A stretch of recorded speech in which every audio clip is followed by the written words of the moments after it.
Uncle, could you please stand next to me when they call my name? Daniel Wright stopped, not slowly, not thoughtfully.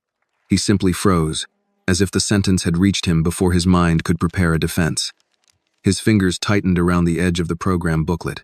The paper bent slightly, making a soft, dry sound he noticed only because everything else seemed to fall quiet inside his head. He blinked.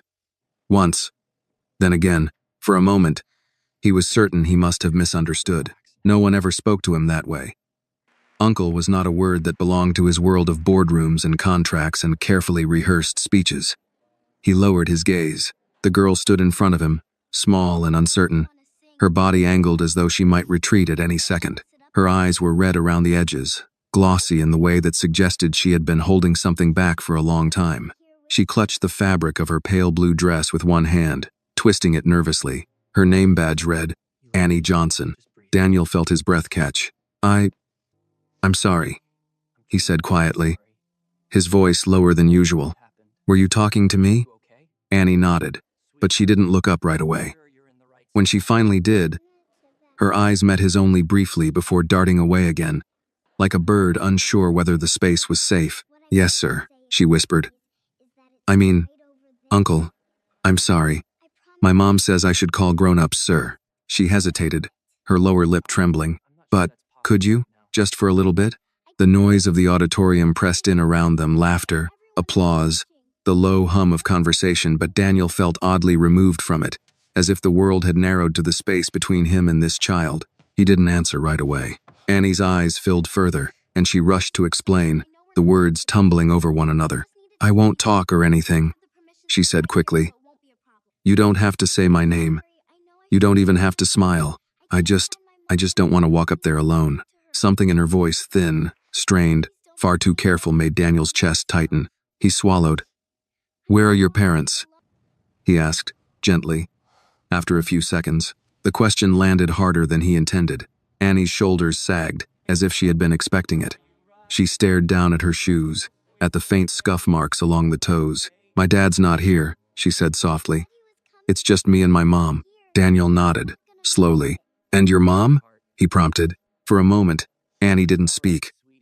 Her eyes grew glassy, and she blinked hard, the way children do when they're determined not to cry in front of strangers. She wanted to come, Annie said at last. She picked my dress last night. She ironed it. Even though it was really late, Daniel said nothing. He felt that if he did, he might interrupt something important. But she couldn't, Annie continued. Her voice wavered now. If she leaves work, they'll fire her. She cleans offices downtown. Her boss said no time off this week. Not even for today. She paused, then added in a smaller voice. She told me to be brave. Daniel closed his eyes for a brief second. When he opened them again, he looked at Annie properly this time, not just as a child in front of him, but as a child standing alone in a room built for families. He glanced past her, through the curtain, toward the auditorium. The scene was painfully ordinary. Parents filled the rows, leaning toward their children, phones raised, arms draped protectively around small shoulders. A father laughed loudly somewhere near the front. A mother wiped tears from her eyes, already emotional before the ceremony had truly begun. And then there was Annie. One small figure, set apart by nothing more than absence. The host's voice rang out from the stage. Parents and guardians, please be ready to join your child when their name is called. Annie flinched. Daniel saw it. That's why you asked me, he said quietly. Because they want someone to stand with you. Annie nodded. A tear escaped despite her efforts, sliding down her cheek. She wiped it away quickly with the back of her hand, embarrassed. I know you're busy, she said. You look important. I heard the teachers say you paid for this whole thing. I just thought maybe, since you're already here. She trailed off, the sentence unfinished, the hope fragile. Daniel felt a familiar instinct rise in him, the instinct to step back, to draw a line, to keep things clean and uncomplicated. He knew exactly how this could look. He knew how easily kindness could be questioned, twisted, turned into something ugly by people who preferred suspicion to empathy. He should have said no. Instead, a memory surfaced without warning. A different auditorium, smaller, older, folding chairs on a polished gym floor. He was 10 years old, holding a certificate, while his name echoed through the room. He remembered scanning the crowd, heart pounding, knowing even then that no one was coming. He remembered the applause feeling loud and hollow at the same time. Be brave, he had been told too. Daniel exhaled slowly. He crouched down in front of Annie so they were eye level. Her lashes were wet, her face tense with the effort of holding herself together. I can stand with you, he said. Annie stared at him, stunned. You can? Yes, he replied, surprising himself with how steady his voice sounded. I can. For a moment, she didn't move, as if she were afraid the answer might disappear if she acknowledged it too quickly. Then, her shoulders relaxed. Just a fraction, and she let out a shaky breath. Thank you, she whispered. The host's voice rose again, bright and clear. Our first honoree today is Annie Johnson. Applause rippled through the auditorium.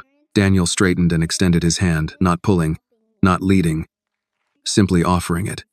Annie took it. Her grip, small but firm. Together, they stepped onto the stage. The reaction was immediate. Conversations stalled. Heads turned. Phones lifted higher. Daniel felt the familiar heat of attention settle over him. But for once, it didn't matter. Annie walked beside him, her steps cautious but determined. When they reached the center of the stage, she stopped. Daniel stood next to her, close enough that she wasn't alone. Annie glanced up at him once, just to make sure. He was still there. She faced the audience and stood a little taller. As the applause swelled, Daniel felt his eyes burn. He blinked rapidly, but it was too late. A tear slipped free, tracing a slow path down his cheek. He didn't wipe it away, because in that moment, standing beside a child who had been brave long before she should have had to be, he understood something he had missed for years. Sometimes the most powerful thing a person can do is not speak. Sometimes it's simply not walking away. The applause lingered longer than Annie expected. At first, it washed over her in a warm, confusing wave, louder than anything she had ever heard directed at her before. Her ears rang slightly. She could feel the vibration of it through the thin soles of her shoes, up through her legs, into her chest. For a moment, she wondered if the clapping was meant for someone else. Someone taller. Someone who belonged more naturally on a stage like this. She kept her eyes forward, just like her teacher had told her to do when she practiced in front of the mirror at home. Daniel stood beside her, close enough that she could sense him without turning her head. His presence was steady, quiet, like a wall that didn't move even when the room seemed to tilt. She hadn't realized how tense her shoulders were until they slowly began to relax. The woman holding the microphone smiled at Annie. You must be very proud, she said, glancing briefly at Daniel, then back at the girl. It's not every day we honor someone so young for such determination. Annie nodded, unsure what to do with the word proud. It felt too big, too slippery. She tightened her fingers around the edge of the small certificate that had just been placed in her hands. Daniel noticed. He leaned down slightly, just enough that only she could hear him. You're doing great, he murmured. Take your time. She nodded again, grateful for the permission. From the audience, Annie could see faces now, rows of them. Some were smiling, some looked curious. A few looked confused. She spotted a woman in the second row wiping her eyes with a tissue, and that surprised her. Annie had never seen a grown-up cry because of something she did. The applause faded into a softer, scattered clapping as the host continued. Annie was selected by her teachers for her perseverance, her kindness to classmates, and her remarkable effort in the face of challenges many adults would struggle with. Annie's stomach fluttered. Challenges. That was the word the teachers liked to use. It sounded nicer than tired or worried or scared. The host gestured toward Annie. Would you like to say a few words? Annie froze. She hadn't known she was going to have to talk. Her heart began to race, and instinctively, her hand tightened around Daniel's sleeve. She didn't even realize she had done it until she felt the solid reassurance of fabric beneath her fingers. Daniel felt it. He didn't pull away.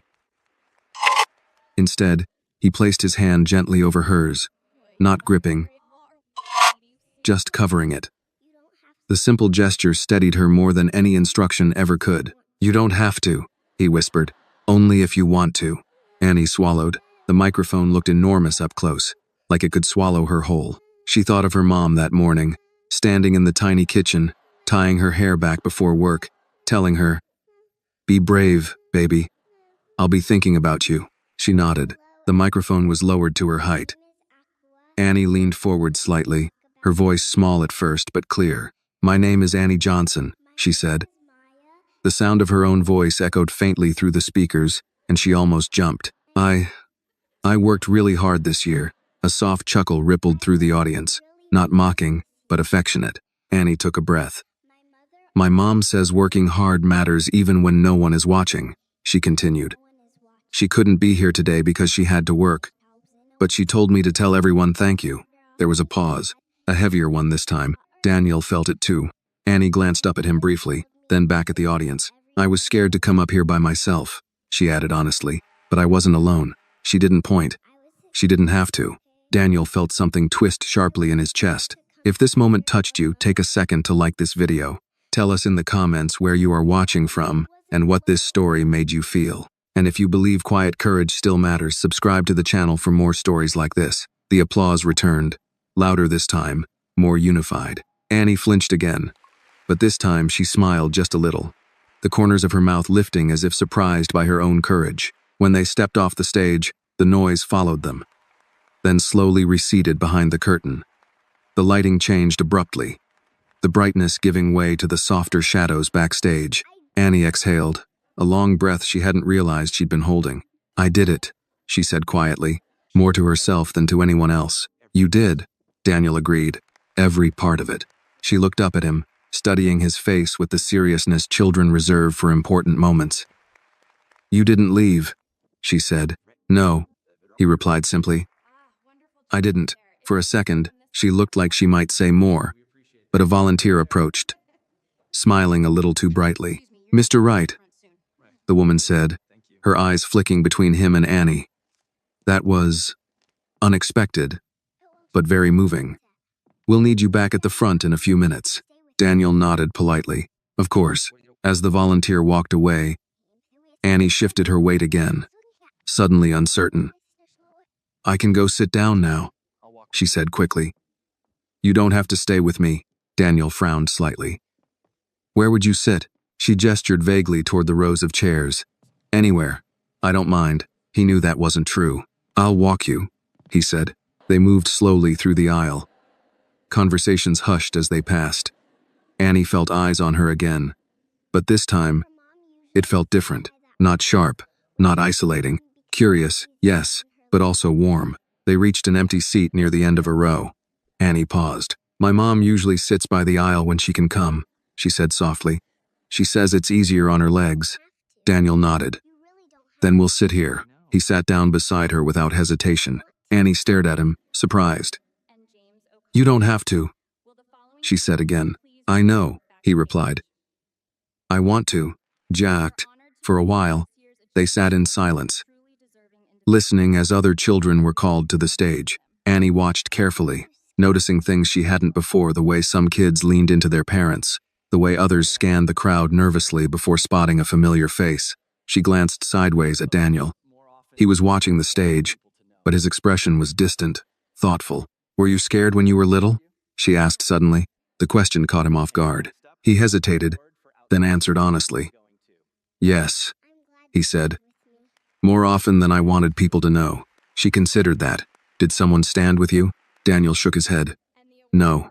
Annie nodded slowly. "I'm glad you stood with me." "So am I," he said. The ceremony continued, but something had already shifted. Annie no longer felt like the smallest person in the room, and Daniel, sitting in a folding chair in a crowded auditorium, realized that the most important thing he had done all year hadn't required a check or a signature. It had required staying. The ceremony moved on, but Annie felt as though something important had already happened, something separate from the awards and speeches still unfolding on stage. She sat with her feet dangling just above the floor, gently swinging them back and forth, the certificate resting carefully in her lap. Every few minutes, she glanced down at it, half expecting it to disappear if she looked away too long. Daniel noticed. "It's real," he said quietly, following her gaze. "They don't take those back." "Was." Annie smiled faintly. "My mom's going to put it on the wall," she said, "right next to the calendar. She says that's where important things go." "I think she's right," Daniel replied. On stage, another child was being introduced. Applause rose again, steady and polite. Daniel clapped along, but his attention kept drifting back to the girl beside him. Annie's posture had changed. She wasn't folded in on herself the way she'd been earlier. She leaned back in her chair now, shoulders resting against the plastic back, as if she finally believed she was allowed to take up the space. After a few minutes, a man in a dark blazer approached from the aisle. He wore the tense smile of someone who managed events for a living, the kind that never quite reached the eyes. "Mr. Wright," he said, in a low voice, careful not to draw attention. "May I speak with you for a moment?" Daniel nodded. "Of course. Annie's fingers tightened instinctively around the edge of her certificate. "I'll be right here," Daniel told her, his tone calm and certain. "I'm not going anywhere." She searched his face, then nodded. "Okay." Daniel stepped a few feet into the aisle with the man. They spoke quietly, but Annie caught fragments. Unexpected optics, social media, parents asking questions. Daniel listened without interrupting, his expression neutral. "I understand," he said finally, "but I made a choice. I'm comfortable with it." The man hesitated. "We just want to make sure there are no misunderstandings." Daniel's voice remained steady. "Then perhaps the misunderstanding is thinking a child needs to explain why she doesn't want to stand alone." The man blinked, clearly unprepared for that answer. "Of course," he said after a moment. "We'll handle it." When Daniel returned to his seat, Annie looked up at him anxiously. "Did I do something wrong?" "No," he said immediately. "You didn't do anything wrong. Are they mad?" she asked. Daniel considered how to answer. "Some adults get uncomfortable when things don't go the way they planned," he said carefully. "That doesn't mean you did anything bad." Annie thought about that, then nodded slowly. "My mom says grown-ups don't always know what they're doing either." Daniel smiled. "Your mom sounds wise." "She is," Annie said with certainty. The ceremony finally came to an end. Chairs scraped against the floor as people stood, the noise swelling again as families gathered their things. Children ran toward waiting arms. Cameras flashed. Laughter and relief filled the air. Annie stayed seated for a moment, watching. "Do you want to go down now?" Daniel asked. She hesitated. "Can we wait a second?" "Of course." They sat as the crowd thinned. Annie scanned the room, her eyes lingering on the door. "She should be off in about an hour," Annie said quietly, as if thinking aloud. "Sometimes she comes straight home. Sometimes she has to clean another building." Daniel nodded. "Does she know you're done?" Annie shook her head. "I'll tell her when I get home. I want to tell her everything. I think she'll like that," he said. When they finally stood, Annie adjusted the strap of her small backpack. Daniel walked beside her toward the exit, their pace unhurried. Near the door, a woman approached them, perhaps in her early 50s, with kind eyes and a hesitant smile. "I just wanted to say," she began, addressing Daniel but looking at Annie. "That was a beautiful thing you did up there." Daniel inclined his head. "Thank you." She turned fully to Annie. "You were very brave," she said. "Your mother must be so proud." Annie smiled, this time without reservation. "She is," she said. "She just couldn't come." "Is." The woman nodded, understanding something unspoken, then moved on. Outside, the late afternoon light was softer, the air warmer than it had been that morning. Parents clustered on the steps, taking photos, exchanging congratulations. Annie paused at the top of the stairs. "This is where I go," she said. "My bus stops that way." Daniel followed her gaze. "Do you have to go right now?" She shrugged. "The bus comes in 10 minutes. He considered that. "Would you mind if I walked with you to the corner?" Annie's eyes widened slightly. "You can do that?" "If you'd like." She nodded, quick and eager. "I'd like that." They walked side by side down the steps and along the sidewalk. Annie held her certificate carefully against her chest, as if it were fragile. "Uncle?" she asked after a moment. Daniel glanced at her. "Yes? You're not really my uncle, right?" "No," he said gently. "I'm not." She nodded, satisfied. "But you stood with me. With Havens as mine." "Yes," he said again. "That still counts," Annie decided. Daniel felt something warm settle in his chest, equal parts ache and gratitude. At the corner, the bus stop sign stood slightly crooked, plastered with old notices. Annie stopped and turned to face him. "Thank you," she said, her voice earnest. "For not leaving." "You're welcome," he replied. "And Annie?" "Yes? You never have to apologize for wanting someone with you." She smiled, small but certain. Okay, The bus appeared in the distance. Annie climbed aboard, taking a seat by the window. As it pulled away, she pressed her certificate against the glass and waved. Daniel stood there until the bus disappeared around the corner. Only then did he realize how quiet it was. He exhaled slowly, aware that something had shifted inside him, something he wouldn't be able to undo even if he wanted to. He didn't want to. Daniel didn't go straight home. He stood at the bus stop long after Annie's bus had disappeared, his hands resting loosely in the pockets of his coat, staring at the empty stretch of road as if something might still emerge from it. Cars passed. A cyclist rode by. Somewhere nearby, a siren wailed and then faded. Life moved on, indifferent and efficient. He felt oddly unmoored. For most of his adult life, moments ended cleanly. Meetings adjourned, contracts were signed, decisions concluded. But this had no clear edge.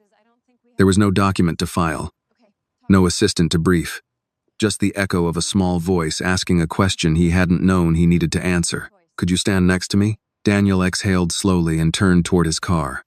The driver opened the door without speaking, reading the expression on Daniel's face with the quiet intuition that came from years of working together. Home? The driver asked after a moment. Daniel hesitated. Not yet, he said. Give me a few minutes. He slid into the back seat, but instead of reaching for his phone, he rested his head briefly against the leather and closed his eyes. The memory came uninvited. He was 10 again, standing in that gymnasium, the lights too bright, the applause too general to mean anything. He remembered walking off the stage alone, folding the certificate carefully so it wouldn't wrinkle, already planning where he would hide it when he got home. Achievements were safer when no one saw them. He opened his eyes. His phone buzzed almost immediately. A text from his assistant. The event went well. Social media already picking it up. Mostly positive. Daniel frowned slightly and typed back. I didn't do it for that. 3 dots appeared, then disappeared. No response followed. He slipped the phone back into his pocket. Across town, Annie sat on the bus with her legs tucked up on the seat, watching familiar streets slide past the window. The bus smelled faintly of rubber and something sweet, maybe gum. She held her certificate carefully, smoothing the edges whenever the bus jolted. She replayed the day in her mind, not the applause or the lights, but the moment before the seconds when she had stood in the shadow of the curtain, certain she would have to step out alone. She thought about how it felt when Daniel had said yes. At her stop, she hopped down and walked the few blocks to her apartment building. A narrow brick structure squeezed between a laundromat and a small grocery store. She climbed the stairs 2 at a time, heart pounding with a new kind of excitement. Her mom wouldn't be home yet, but Annie didn't mind. She wanted to rehearse what she would say. Inside the apartment, she placed the certificate carefully on the kitchen table, right where her mom would see it first. Then she sat down across from it, her chin in her hands, smiling to herself. Back in the car, Daniel finally gave the driver the address. The ride downtown felt longer than usual. He watched the city through the tinted window storefronts, pedestrians, construction sites wrapped in scaffolding. This was his city, one he had helped shape with steel and glass and carefully calculated investments. Yet somehow, he felt like a visitor in it. When he arrived home, the silence greeted him like an old acquaintance. The apartment was immaculate, every surface exactly where it should be. He set his keys down, removed his jacket, and loosened his tie, but the quiet pressed in more heavily than usual. He poured himself a glass of water and stood at the kitchen counter, staring at nothing. His phone buzzed again. This time, it was an unknown number. He almost ignored it. Almost. Hello? He answered. There was a pause, then a woman's voice, cautious but firm. Is this Mr. Wright? Yes, he said. Who's calling? My name is Karen Johnson, the woman said. I'm Annie's mother. Daniel straightened instinctively. I hope I'm not bothering you. She continued quickly. One of the teachers gave me your number. She said you stood with my daughter today. Today, I did, Daniel said gently. There was a brief silence on the line. When Karen spoke again, her voice trembled despite her efforts to steady it. I just got home, she said. Annie told me everything. She wouldn't stop talking. She kept saying, Mom, he didn't leave. He stayed. Daniel closed his eyes. I wanted to thank you, Karen said. I didn't know how much it meant to her until I saw her face tonight. I hated not being there. I still do. You had to work, Daniel said. That doesn't make you a bad mother. Karen let out a shaky breath. Thank you for saying that, she said. Most people don't. Another pause. I was worried, she admitted, when she said a stranger stood with her. But then she said you listened, and you didn't make her feel small. Daniel felt the weight of that settle on him. She's not small, he said. Not in any way that matters. Karen was quiet for a moment. I don't know what tomorrow brings, she said finally, but today mattered, and I won't forget that. Neither will I, Daniel replied. After they hung up, Daniel remained standing at the counter, phone still in his hand. The apartment no longer felt quite as empty, but it no longer felt entirely safe either. Something had been invited in. Across the city, Annie lay on her bed, the certificate now taped carefully to the wall beside the calendar. Just like she'd said, her mom sat on the edge of the mattress, brushing Annie's hair with slow, gentle strokes. You were very brave today, Karen said softly. Annie smiled, sleepy and satisfied. I wasn't by myself, she said. Karen kissed her forehead. No, she agreed. You weren't. As Annie drifted toward sleep, one thought lingered, warm and steady. Sometimes, people stayed, and sometimes, that changed everything. The next morning arrived quietly. Daniel woke before his alarm, the pale gray light filtering through the floor-to-ceiling windows of his apartment. For a moment, he lay still, disoriented, his mind suspended between sleep and memory. Then the image returned, Annie standing beside him on the stage, her small hand gripping his sleeve with surprising strength. He sat up. For years, mornings had followed a predictable rhythm. Review the calendar, scan overnight emails, prepare for decisions that affected numbers more than people. Today, the routine felt suddenly inadequate, like putting on a suit that no longer fit the shape of his thoughts. He brewed coffee but barely tasted it. On the other side of the city, Annie was already awake, sitting cross-legged on the floor in front of the wall where her certificate hung. She traced the letters of her name with her finger, careful not to smudge the tape. You're going to be late, her mother called gently from the bathroom. I know, Annie replied. I'm just looking. Karen emerged, fastening her earrings, her work uniform already on. She paused when she saw Annie on the floor. You've been looking at that thing since yesterday, she said, smiling despite the fatigue in her eyes. Annie looked up. Do you think he remembers me today? Karen knew exactly who she meant. Yes, she said without hesitation. I think he does. Annie nodded, satisfied, as if that settled something important. At breakfast, Daniel finally checked his phone. Messages had multiplied. Overnight advisors, board members, acquaintances he hadn't heard from in years. You handled that beautifully. Very powerful moment. Great optics. He frowned. Optics. He closed the messages without replying and opened his calendar. The day was full, meetings stacked tightly, little room to breathe. He stared at the screen, then did something he hadn't done in a long time. He deleted one, then another. By mid-morning, Daniel found himself standing outside a modest office building on the edge of downtown. He didn't remember deciding to come here, only following a quiet internal pull that refused to be ignored. Inside, a hand-painted sign read, Community Youth Services. He hesitated, then pushed the door open. The woman at the front desk looked up, surprised. Can I help you? Yes, Daniel said. I'm looking for someone who works with families, children. She studied him for a moment, then gestured toward a hallway. Second door on the left. The conversation was longer than he expected. Paperwork was discussed. Programs explained. Gaps identified. Daniel listened more than he spoke, something that came less naturally to him than most people assumed. There are a lot of Annies, the coordinator said at one point, her voice weary but sincere. Kids who show up alone because the adults in their lives can't afford to stop working. Daniel nodded. What do they need most? She didn't hesitate. Consistency. That word followed him out the door. Meanwhile, Annie's day at school felt different. Not easier, just different. A few classmates asked questions. Some were curious. One girl said her mom had cried watching a video online. Annie didn't quite understand that part. At recess, she sat on the swing, pumping her legs slowly. For once, she didn't feel invisible. She wasn't sure what she felt instead, only that it wasn't heavy. When the final bell rang, Karen was waiting at the gate. That alone made Annie's heart lift. I got off early, her mother said, squeezing her hand. I told my boss I needed it. Annie looked up, eyes wide. Did you get in trouble? Karen shook her head.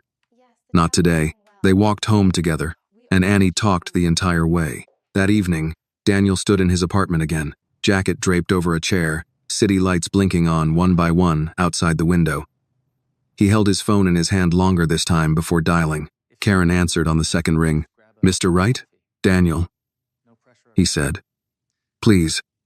There was a small pause. Daniel, she repeated. I wanted to check in, he said. On Annie.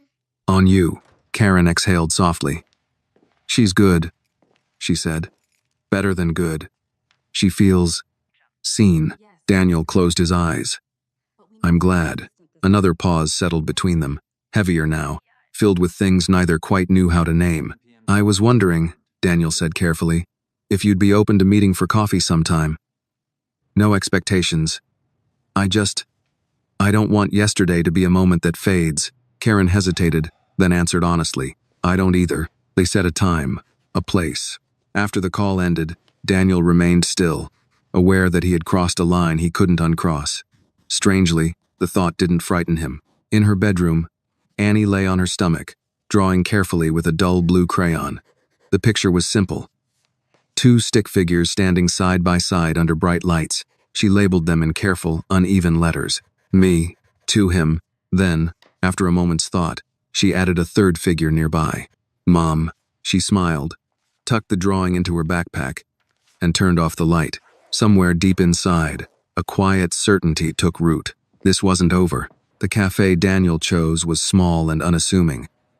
Tucked between a bookstore and a dry cleaner on a street most people passed without noticing. It wasn't the kind of place his colleagues frequented. There were no glass walls or polished marble, no sense of quiet prestige. Just worn wooden tables, the smell of coffee, and a chalkboard menu written by hand. He arrived early. That alone felt unfamiliar. Daniel sat near the window, hands folded around a ceramic mug that was slightly chipped at the rim. He hadn't checked his phone in 10 minutes, which for him was nearly a personal record. Every time the door opened, he looked up, then reminded himself to breathe. Across town, Karen adjusted Annie's collar for the third time. You look fine, Annie said patiently. You already fixed it.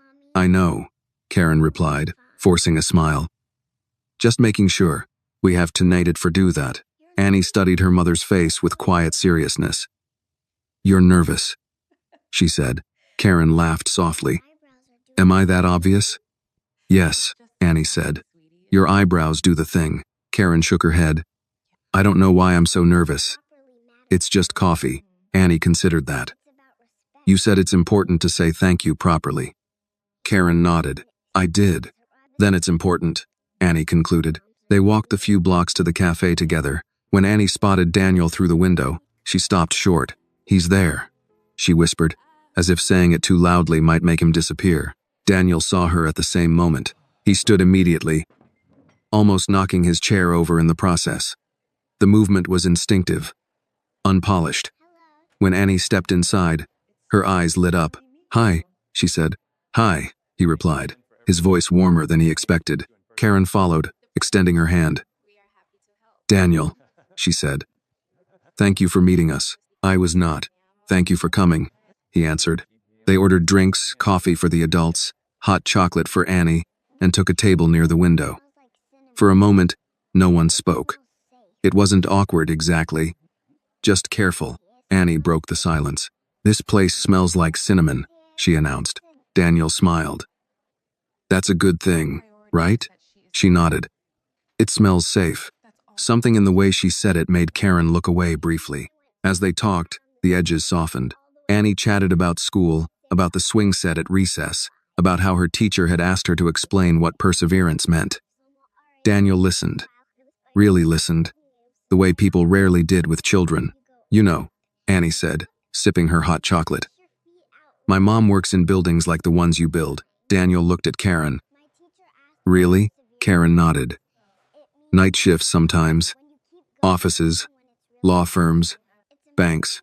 Daniel absorbed that quietly. I clean up after the day is done. Karen continued. I see the empty desks, the leftover coffee cups. Sometimes I wonder if the people who sit there ever think about who comes after. Daniel met her eyes. I think about it now. Karen didn't respond right away. She studied him, not skeptically, but carefully, as if deciding whether something fragile could be trusted with weight. After a while, Annie slid off her chair. I'm going to look at the books, she said, pointing to a small shelf near the counter. Stay where we can see you, Karen said automatically. I will. As Annie wandered off, Daniel spoke more quietly. I've been thinking about what you said on the phone, he told Karen. About hating not being there. Karen nodded. I miss things, she said simply. Important things. And I tell myself it's temporary, but sometimes it doesn't feel that way. Daniel leaned back slightly. I grew up missing things too, he said. Karen studied him again. Why did you really do it? She asked gently. Stand with her. Daniel didn't answer immediately. He looked toward Annie, now kneeling by the bookshelf, absorbed in the spines. Because I know what it does to a child, he said finally, to stand alone when everyone else has someone. Karen's voice softened. And because you're kind. Daniel shook his head. Because I was late to being brave. Karen smiled faintly.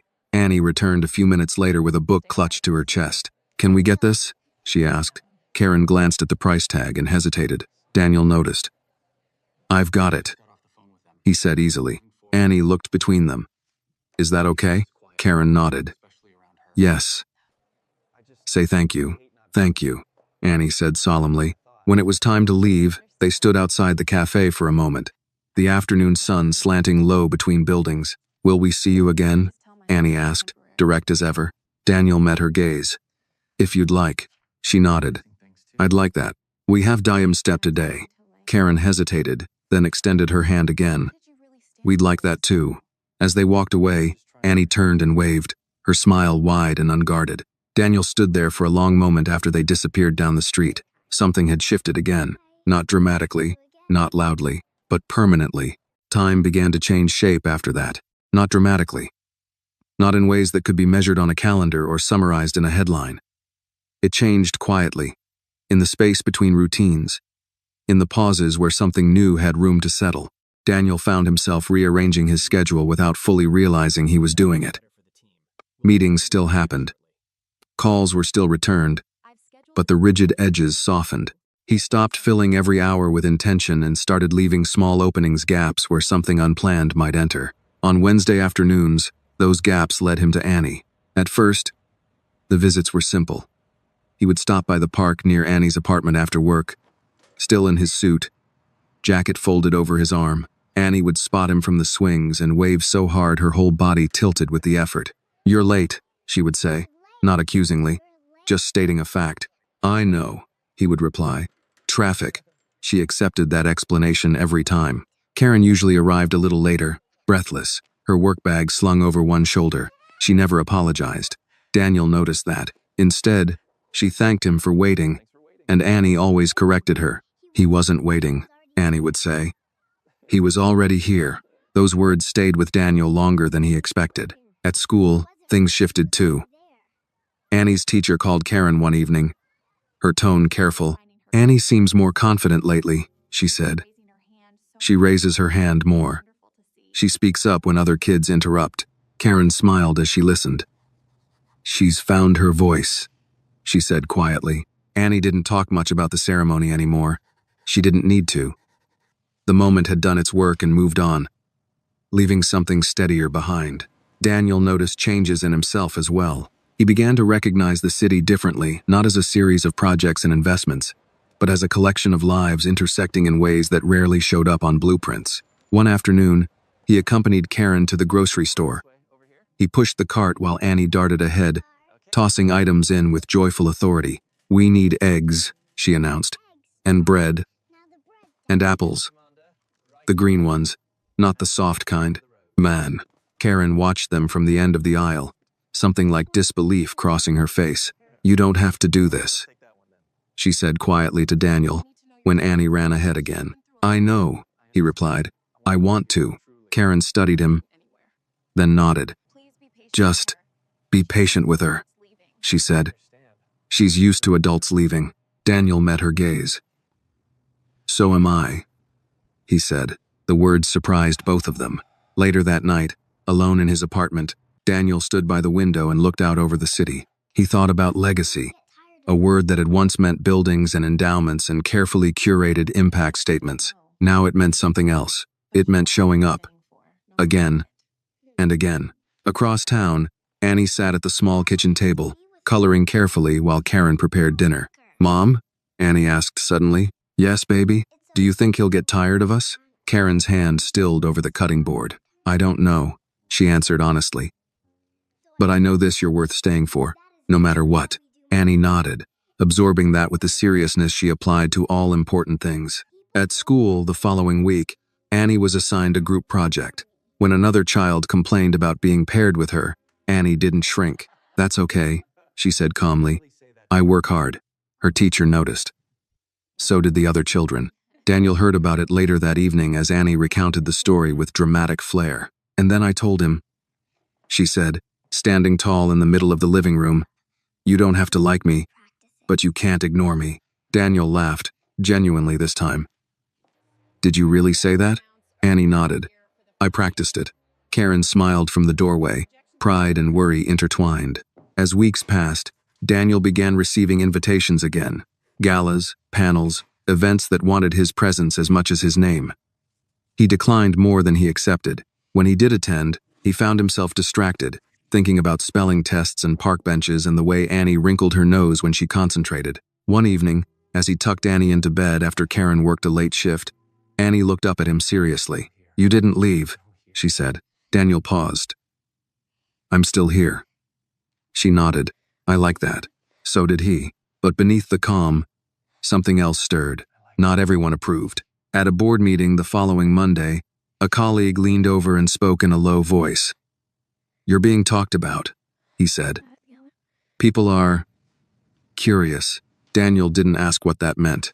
He already knew. Curiosity had a way of turning sharp when it brushed against things it didn't understand. He left the meeting early that day and went straight to Annie's school, watching from across the street as children poured out the doors. When Annie spotted him, her face lit up instantly. "Daniel," she shouted, forgetting all rules about inside voices. He waved back, heart tightening with something that felt dangerously close to fear. Because now, it wasn't just about standing next to her anymore. It was about what came next. The first sign that something was changing didn't come from Daniel's world. It came from Annie's. On a Thursday afternoon, she climbed into the car after school more quietly than usual. She buckled her seatbelt with deliberate care, her small fingers working slowly, as if the task required more concentration than it should have. Daniel noticed immediately. "How was your day?" he asked, keeping his tone light. Annie shrugged. "Okay." That answer was never good. He waited, giving her space. The car rolled forward, the city moving past them in a familiar blur. After a moment, Annie spoke again. "A boy said something today." Daniel didn't interrupt. He said, "It's weird that you come pick me up sometimes," she continued, eyes fixed on the window. "He said, rich people don't do that unless they want something." Daniel's hands tightened slightly on the steering wheel. "What did you say?" he asked gently. "I didn't say anything," Annie admitted. "I just went inside." There it was. The first crack. Daniel pulled over to the curb instead of driving on. He turned off the engine and looked at her fully. "Annie," he said, carefully, "do you think I want something from you?" She shook her head quickly. "No. No. Do you think you did something wrong?" "No." "Then what do you think he wanted?" She thought about that.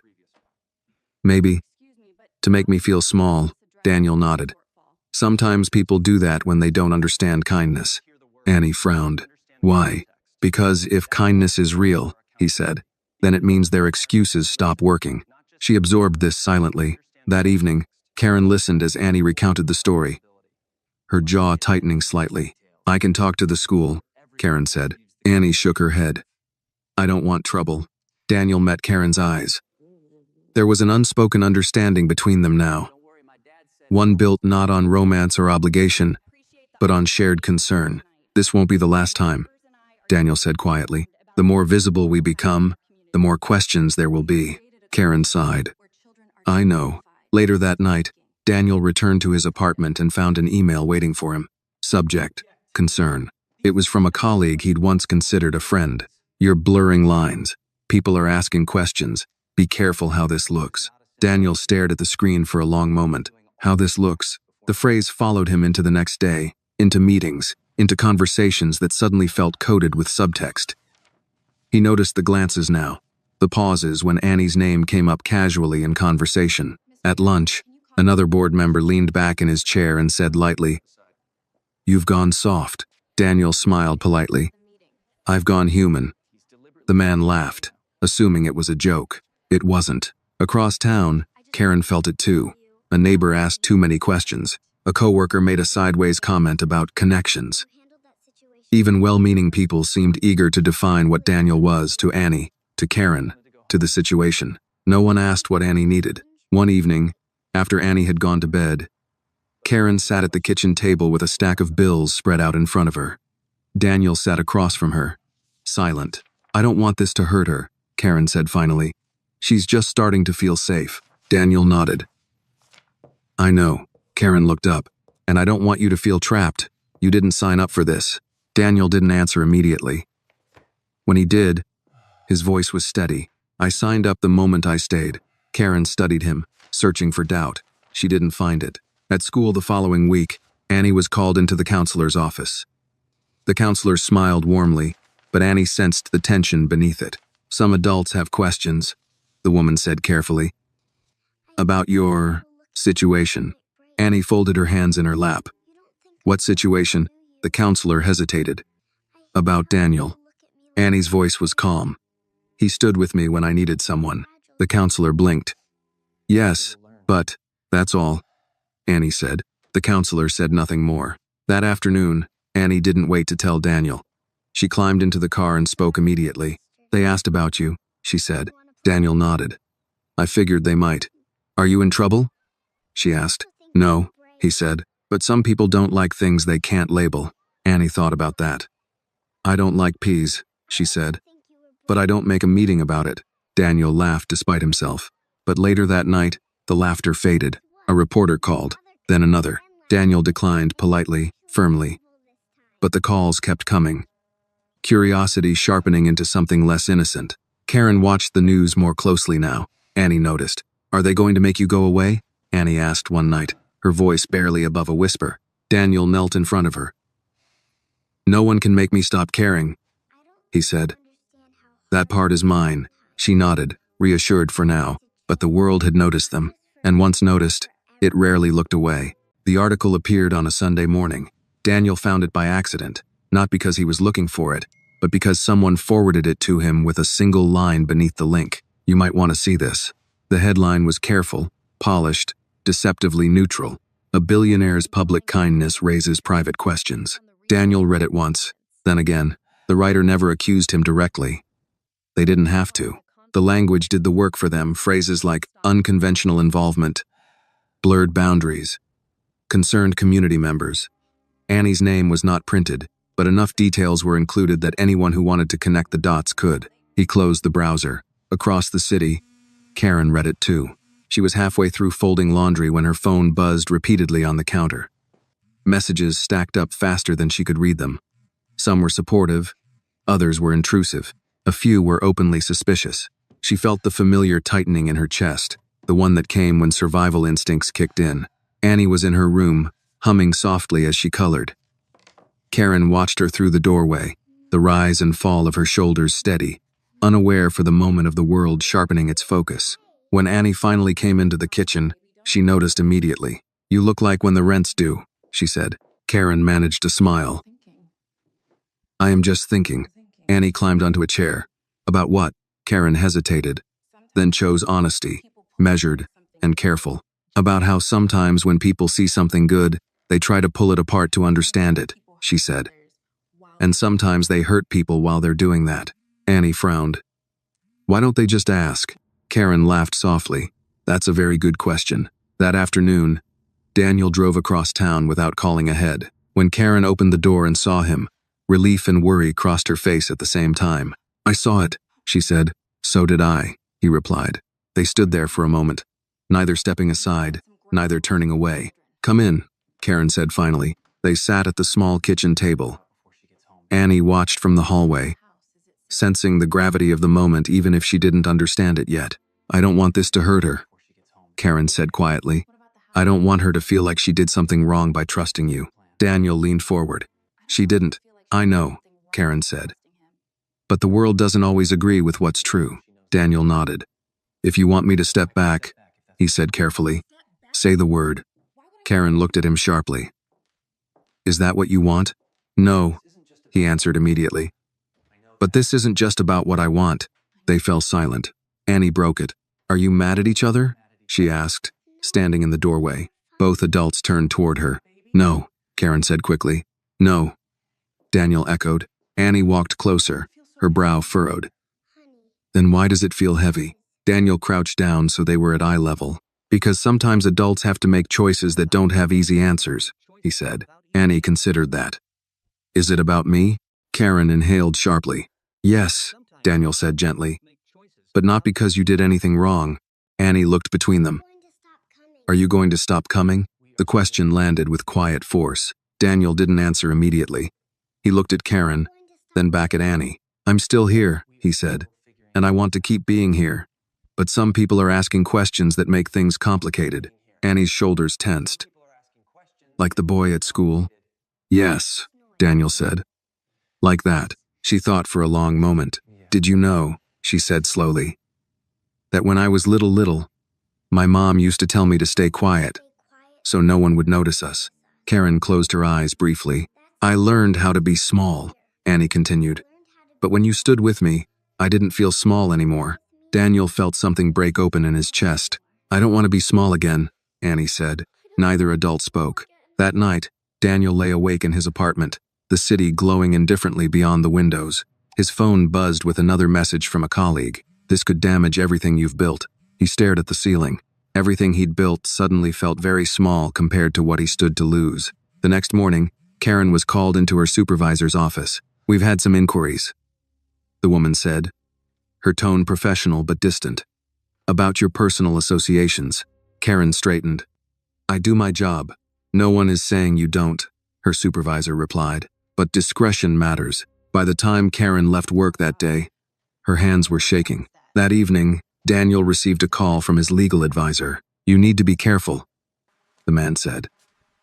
Visibility creates risk, especially when children are involved. Daniel closed his eyes. She's not a risk, he said.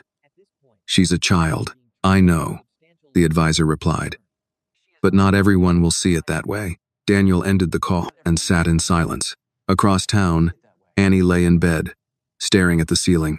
Mom, she called softly. Yes, baby? If people say mean things, Annie asked. Does that mean we did something bad? Karen swallowed. No, she said firmly. It means they're afraid of what they don't understand.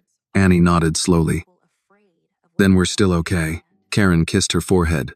We are, but as the lights went out in apartments and offices across the city, one truth remained undeniable. Standing with Annie had been easy. Standing for her would not be. The hearing room smelled faintly of old paper and disinfectant. Annie noticed it right away. She sat between her mother and Daniel on a narrow wooden bench, her feet not quite reaching the floor. She swung them gently, a habit she returned to when she was nervous, though she wouldn't have called it that. Nervous sounded too dramatic. This felt quieter, like waiting for a storm you couldn't see yet. Karen held Annie's hand tightly. Too tightly. Annie squeezed back, a small reminder that she was there. Across the room, 3 adults sat at a long table, 2 women and a man, all with folders open, pens resting on notepads. Their faces were calm, professional, unreadable. A seal on the wall behind them declared authority without explanation. Daniel sat straight, hands folded loosely, his expression composed. Years of boardrooms and negotiations had taught him how to appear unshaken even when the ground beneath him moved. But inside, something raw pressed against his ribs. This was different. A woman at the table cleared her throat. Thank you for coming, she said. This is an informal review, not a trial. We're here to understand the situation and ensure the child's well-being. Annie didn't like the word situation. Karen nodded. Of course, the woman glanced down at her notes. Mr. Wright, your involvement with Annie has drawn public attention. Some concerns have been raised. Daniel inclined his head slightly. I understand. Can you explain the nature of your relationship with the child? Daniel didn't look at Annie when he answered. He kept his eyes on the woman asking the question, his voice steady. I am a trusted adult in her life, he said. Nothing more, nothing less. The man at the table interjected. You are not a relative. No. Not a legal guardian. No. Yet you appear frequently with her. School pickups, public outings. Yes. Karen's fingers tightened around Annie's hand. Why? The man asked. The room seemed to hold its breath. Daniel paused, not because he didn't know the answer, but because he wanted to choose it carefully. Because she asked me not to leave, he said. And because no child should have to learn that asking for support is dangerous. The woman's pen stopped moving. Annie felt her chest warm. She didn't fully understand what was happening, but she understood that Daniel was telling the truth. Another woman leaned forward. Miss Johnson, she said to Karen, do you feel pressured in any way by Mr. Wright's involvement? Karen straightened. Her voice was calm, but it carried something unyielding beneath it. No, she said. I feel supported. And more importantly, my daughter feels safe. Safe how? Karen didn't hesitate. Seen, heard, valued. There was a brief silence. Then the woman turned to Annie. And you, she said gently, softening her tone. Would you like to tell us how you feel? Annie's heart began to beat faster. She looked at her mom. Then at Daniel. He didn't nod. He didn't prompt. He simply stayed still. Annie took a breath. I feel like I'm allowed to be here, she said. The three adults exchanged quick glances. What do you mean by that? The woman asked. Annie thought for a moment. Before, I felt like I had to be quiet so no one would notice me. But when Daniel stood with me, I felt like I could take up space. Like I wasn't doing something wrong just by needing someone. Karen felt tears prick her eyes. The man cleared his throat. Do you understand why people might be concerned? Annie nodded slowly. Yes. Can you explain it?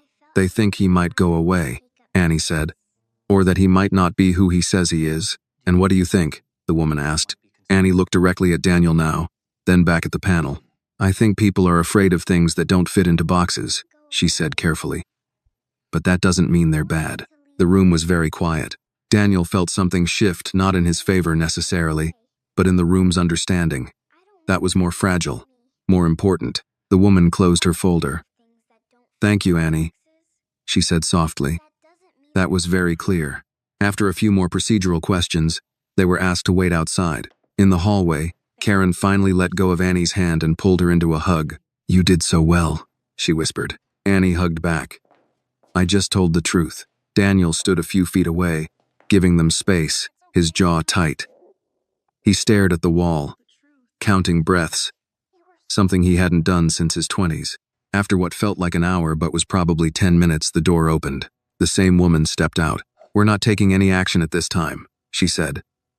We'll continue to monitor the situation, but there's no evidence of wrongdoing. Karen sagged slightly with relief. However, the woman continued, looking directly at Daniel. Visibility comes with responsibility. Be mindful. Daniel nodded. I am. Outside, the late afternoon sun felt brighter than it had any right to. They stood on the courthouse steps, the city moving around them as if nothing had happened. Annie squinted up at the sky. So, we're okay? Karen knelt in front of her. Yes, baby. We are. Annie turned to Daniel. You didn't leave, she said again, as if confirming a fact she needed to keep alive. I'm still here, he replied.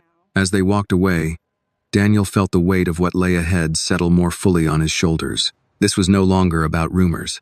It was about resolve. The days after the hearing were quieter on the surface, but heavier underneath. Nothing dramatic happened. No officials knocked on doors. No letters arrived stamped with authority. Life resumed its ordinary rhythms, which somehow made everything feel more fragile, as if the calm were conditional. Daniel became more careful, not distant, just deliberate. He stopped picking Annie up directly from school, choosing instead to meet them at the park or walk with them after Karen finished work. He didn't want Annie to feel hidden, but he understood now how easily attention could twist intention.